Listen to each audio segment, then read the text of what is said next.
Hello everybody, welcome back to my channel Limitless Learning. So our today's topic is remedies for breach of contract. But before that, please guys do like, share and subscribe to my channel and hit the bell icon. Okay, so let's begin. तो कौन कौन सी remedies हमें मिल सकती है in case of breach of contract. तो breach का मतलब क्या होता है, जब कोई कॉन्ट्रैक्ट में अपनी प्रोमिस को फुलफिल नहीं करता और तोड़ देता है अपनी ऑब्लिगेशंस को, उस केस में ब्रीच होता है। अब जो दूसरी पार्टी है, अग्रीव्ड पार्टी, जिसको इस वजह से लॉस हुआ है, तो वो क्या क्या रेमेडीज ले सकता है।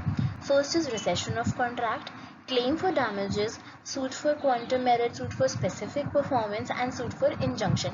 ये 5 तरह की रेमेडीज हैं जो वो ले सकता है in case of breach of contract from the defaulting party. ठीक है, तो first is recession of contract. Recession मतलब रिसाइंड का एक टर्म है रिसेशन। तो जब एक पार्टी ने कॉन्ट्रैक्ट को तोड़ दिया, has broken by one party, तो जो अदर पार्टी है जिसको सफ़र हुआ है, उसके पास कंप्लीट राइट है कि वो कॉन्ट्रैक्ट को रिसाइन कर सकता है, मतलब वो कॉन्ट्रैक्ट को ख़त्म कर सकता है। उसके पास पूरा राइट है, चाहे उसने अपनी पार्ट ऑफ ऑब्लिगेशंस फुलफिल करी हो या ना करी हो। लेकिन अगर दूसरी पार्टी की तरफ से ब्रीच हुआ है तो वो कॉन्ट्रैक्ट को ख़त्म कर सकता है और उसको कोई ज़रूरत नहीं है कि वो अब अपनी ऑब्लिगेशंस को फुलफिल करे under the contract. He is absorbed of all his obligations. और दूसरा, उसके पास राइट है कि वो कॉम्पनसेशन भी क्लेम कर सकते हैं इन केस उसे कुछ डैमेजेस सफ़र हुए हैं उस ब्रीच की वजह से। ठीक है, next is damages, claim for damages. तो जब आप मॉनेटरी कॉम्पनसेशन, मनी की टर्म्स में, जब आप अपने लॉस को रिकवर करने की कोशिश करते हो, आप रिलीफ लेते हो मनी की टर्म्स में फ्रॉम अग्रीव्ड पार्टी, जो है वो रिलीफ लेता है monetary compensation in case of breach, तो उसको बोलते हैं हम डैमेजेस। अब डैमेजेस हमारे कुछ टाइप्स के होते हैं, कैसे कैसे हैं। फर्स्ट इज ऑर्डिनरी डैमेजेस, मतलब साधारण डैमेजेस जो during the course of events, मतलब आप कॉन्ट्रैक्ट के टाइम पे आपको किसी वजह से कुछ नुकसान हुआ है, ऑर्डिनरी कोर्स ऑफ इवेंट्स के टाइम पे आपको कुछ ब्रीच हुआ है और उसकी वजह से जो आपने सफ़र किया है उसको बोलते हैं हम ऑर्डिनरी डैमेजेस। जैसे डिलीवरी ऑफ गुड्स की बात करते हैं, तो गुड्स की डिलीवरी हुई, ए को, जैसे राम को गुड्स डिलीवर करने थे शाम को, और उसने गुड्स की, और उसने जो उन दोनों के बीच में जो कॉन्ट्रैक्ट हुआ था वो ये हुआ था कि उन्हें उसे कॉटन डिलीवर करना था शाम को। जो प्राइस उन दोनों के बीच में डिसाइड हुआ था वो हुआ था कि 100 रुपीज़, सपोज उसे 100 रुपीज़ की कॉटन डिलीवर करनी थी शाम को। अब उसने डिलीवरी वाले दिन वो कॉटन डिलीवर नहीं करी। अब उसको वो जो शाम है उसने वो कॉटन परचेज करी मार्केट से। मार्केट में उस वक्त जहाँ से उसने खरीदी वो था, उसने उसको दी 120 रुपये की। अब वो डिपेंडेंट किस पे था, राम पे। राम ने डिलीवरी नहीं करी, अब उसको कितना लॉस हुआ, 20 रुपये का लॉस हुआ, उसे 20 रुपये ज़्यादा देने पड़े। तो वो जो 20 रुपये हैं वो ऑर्डिनरी डैमेजेस हैं जो वो राम से रिकवर कर सकता है। ठीक है, अब आते हैं स्पेशल डैमेजेस में। जो डैमेजेस अराइज होते हैं किसी स्पेशल कोर्स की वजह, due to some unusual circumstances, उनको बोलते हैं हम स्पेशल डैमेजेस। कि जैसे कोई रिपेयर का खर्चा होता है या कोई मेडिकल एक्सपेंसेस हो गए या किसी मशीनरी पे काम करते हुए किसी वर्कर को लग जाती है, तो इस तरह के जो डैमेजेस होते हैं, इस तरह की जो सफरिंग होती है, उनको हम बोलते हैं special damages.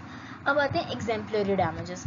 Exemplary damages usually पे किए जाते हैं in case of breach of promise. जैसे किसी ने शादी करने का वादा किया, उसने तोड़ दिया, the breach of promise to marry, उस केस में आपको एग्जाम्पलरी डैमेजेस पे करने पड़ते हैं।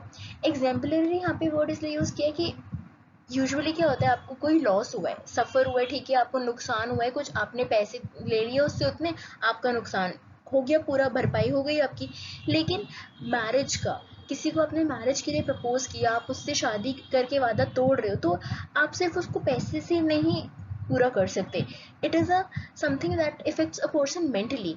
तो इसलिए यहाँ पे ये डैमेजेस सिर्फ इसलिए दिए जाते हैं कि इट सेट्स एन एग्जाम्पल कि इस तरह की एक्ट्स लॉ रिकॉग्नाइज नहीं करता और इस तरह के एक्ट्स आपको नहीं करने चाहिए। ये सोसाइटल एक्ट्स नहीं हैं, ये सोसाइटी के लिए गलत इमेज देखते हैं ना, इस तरह से एक गलत इम्पैक्ट जाता है। तो इसलिए ये डैमेजेस एक ऐसा एग्जाम्पल सेट हो कि आप इस तरह के एक्ट्स नहीं कर सकते, या अनएथिकल एक्ट्स हैं, इमोरल एक्ट्स हैं, तो इसलिए ये डैमेजेस पे किए जाते हैं।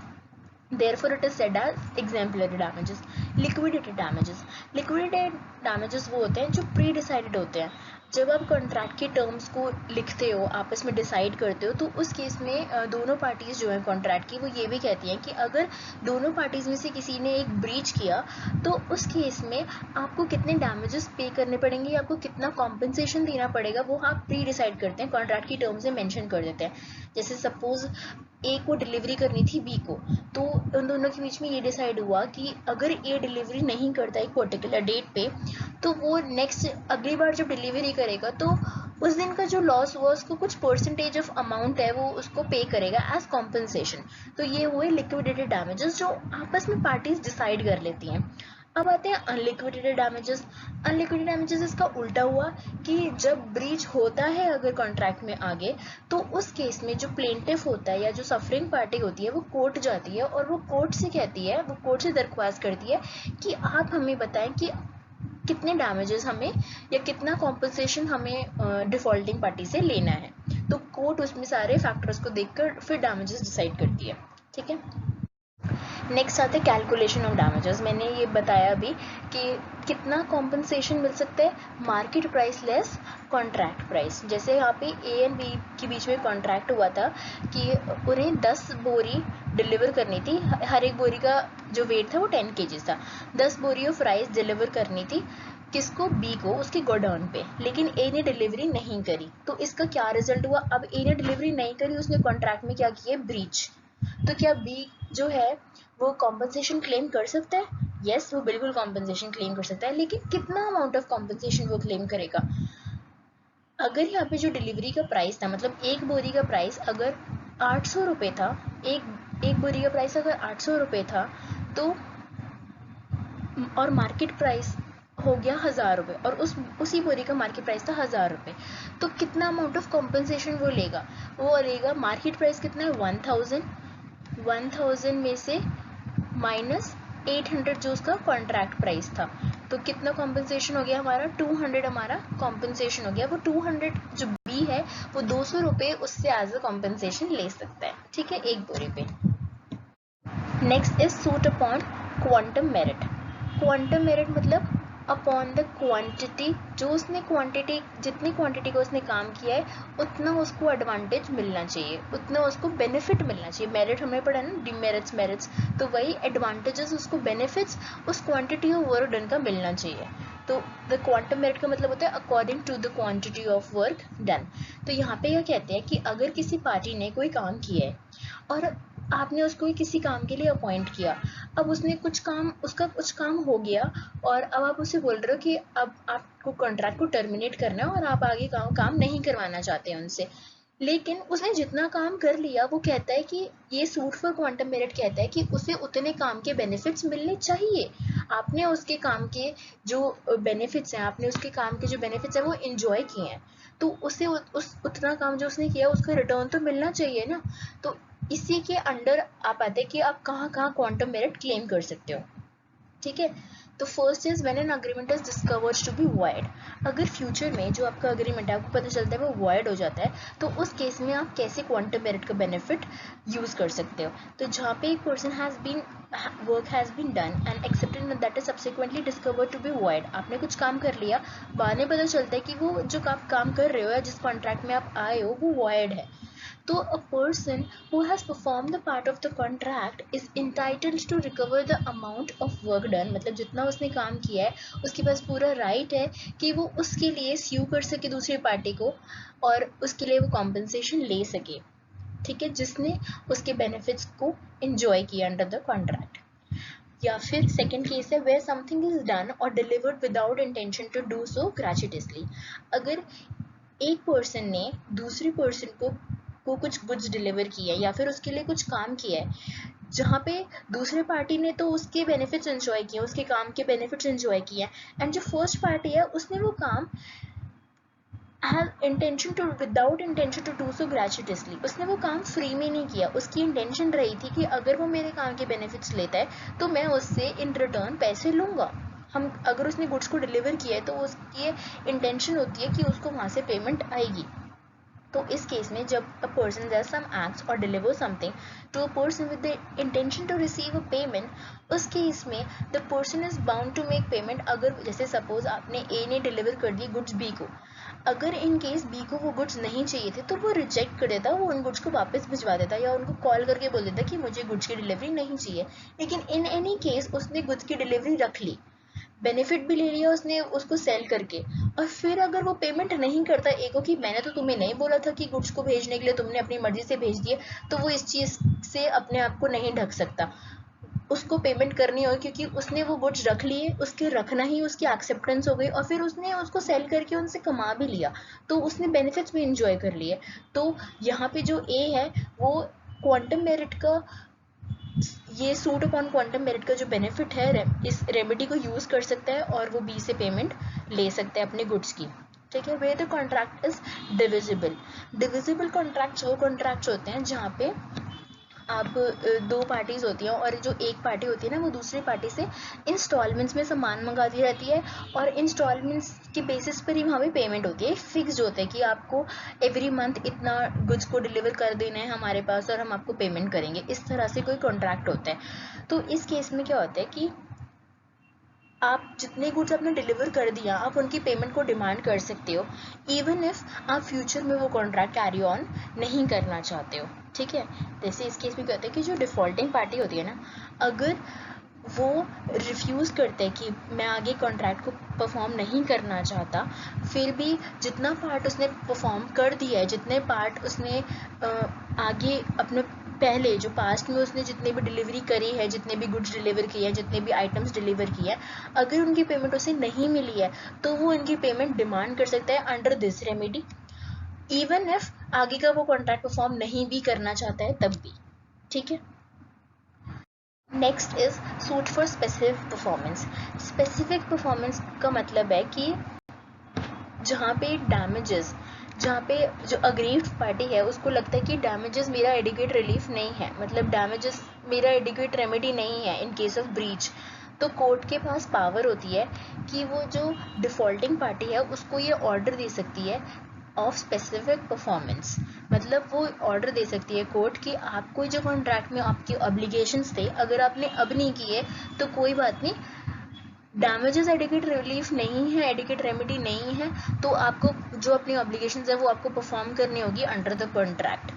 ये एक एक्चुअल रेमेडी मानी जाती है in case of suit for specific performance. Plaintiff जब ये कहता है कि मुझे यहाँ पे डैमेजेस से एडिक्वेट रिलीफ नहीं मिलेगा तो मैं चाहता हूँ कि जो दूसरी पार्टी है आप उसे ये ऑर्डर दें कि वो इस कॉन्ट्रैक्ट में जो ऑब्लिगेशंस है उन्हें परफॉर्म करे, तभी मेरे लिए ये बेनिफिशियल होगा। तो कोर्ट भी देखती है कि किस किस केसेस में वो स्पेसिफिक परफॉर्मेंस का ऑर्डर नहीं दे सकती है, जहाँ पे मनी एडिक्वेट रिलीफ है। अगर मनी एडिक्वेट रिलीफ है तो वो स्पेसिफिक परफॉर्मेंस के लिए नहीं बोलेगी। सेकेंड, स्पेसिफिक परफॉर्मेंस अगर डिमांड हो रही है अगेंस्ट अ माइनर, माइनर के साथ आप कॉन्ट्रैक्ट में आते हो तो वो कॉन्ट्रैक्ट होते हैं वॉइड, और फिर भी आप कोर्ट से ये कह रहे हो कि आप चाहते हो कि माइनर उसमें जो उसकी ऑब्लिगेशंस है वो फुलफिल करे, तो ऐसा नहीं होगा क्योंकि वो कॉन्ट्रैक्ट ही जो है वो वॉइड है। ठीक है, जहाँ पे कंपनी के साथ अगर कॉन्ट्रैक्ट में आए हो और कंपनी ने एक्ट किया beyond its powers, ultra vires act है, बियॉन्ड इट्स पावर जो एक्ट होता है कंपनी के, अगर जो मेंबर्स हैं अगर वो जो उसकी पावर्स मेमोरेंडम ऑफ एसोसिएशन में लिखी हैं उसके बाहर, अगर उसके दायरे के बाहर अगर वो काम करता है तो उसको बोलते हैं अल्ट्रा वियर्स एक्ट।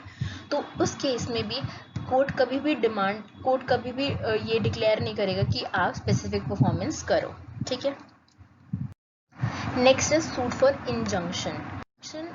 एक तरह का ऑर्डर होता है जो कोर्ट देता है कि जैसे दूसरी पार्टी जो प्लेंटिफ है वो कोर्ट के पास जाता है कि आप मुझे इंजंक्शन ऑर्डर दो, और इंजंक्शन ऑर्डर एक तरह से रोक होती है जहाँ पे where a party is restrained from carrying out a particular act, वो एक रोक लगा देता है इंजंक्शन ऑर्डर दूसरी पार्टी पे कि वो उस काम को ना करे।